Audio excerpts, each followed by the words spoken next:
કૃષ્ણ મિત્રો હું આશાબેન પટેલ મારી ગુજ્જુ લેડીઝ ચેનલમાં તમારું સ્વાગત છે। મિત્રો હું મજામાં છું, તમે પણ બધા મજામાં હશો।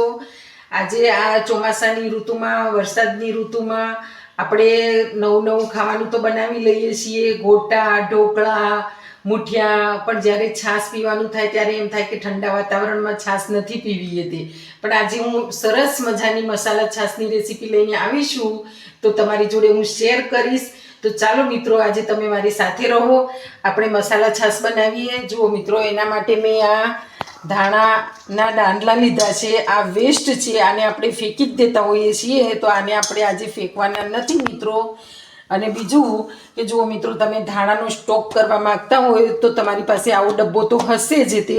જો એની અંદર મેં આવી રીતે કાણા પાડી લીધા છે અને આને હું 15 દિવસ સુધી સ્ટોક કરી રાખું છું, પણ ધાણા એવા ને એવા રહેશે। તો મિત્રો, તમે પણ આવી રીતે સ્ટોક કરી શકો છો।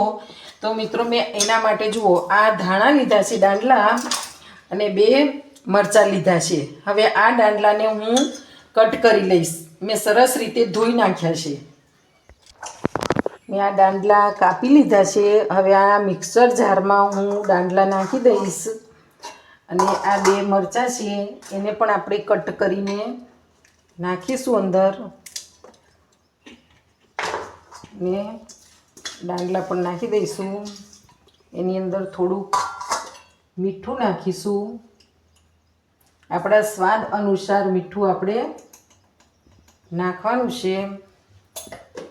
એની અંદર 1 દાંડી છાશ નાખીશું, અને આને આપણે હવે મિક્સરમાં પીસી લઈશું।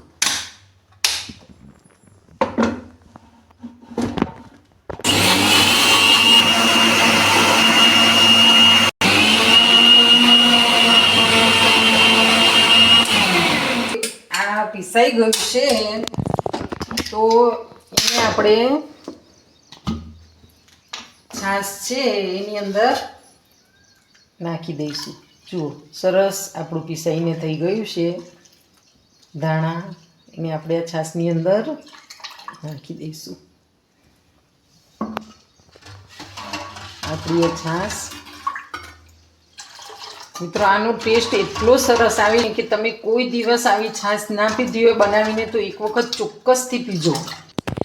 મિત્રો, તમને અમારો વિડીયો જરાક પણ પસંદ આવ્યો હોય તો મિત્રો, અમારા વિડીયોને લાઈક કરજો, તમારા મિત્રોમાં શેર કરજો, કોમેન્ટ કરજો, અને જો અમારી ચેનલમાં તમે નવા હોય તો અમારી ચેનલને સબસ્ક્રાઈબ કરજો। જય શ્રી કૃષ્ણ।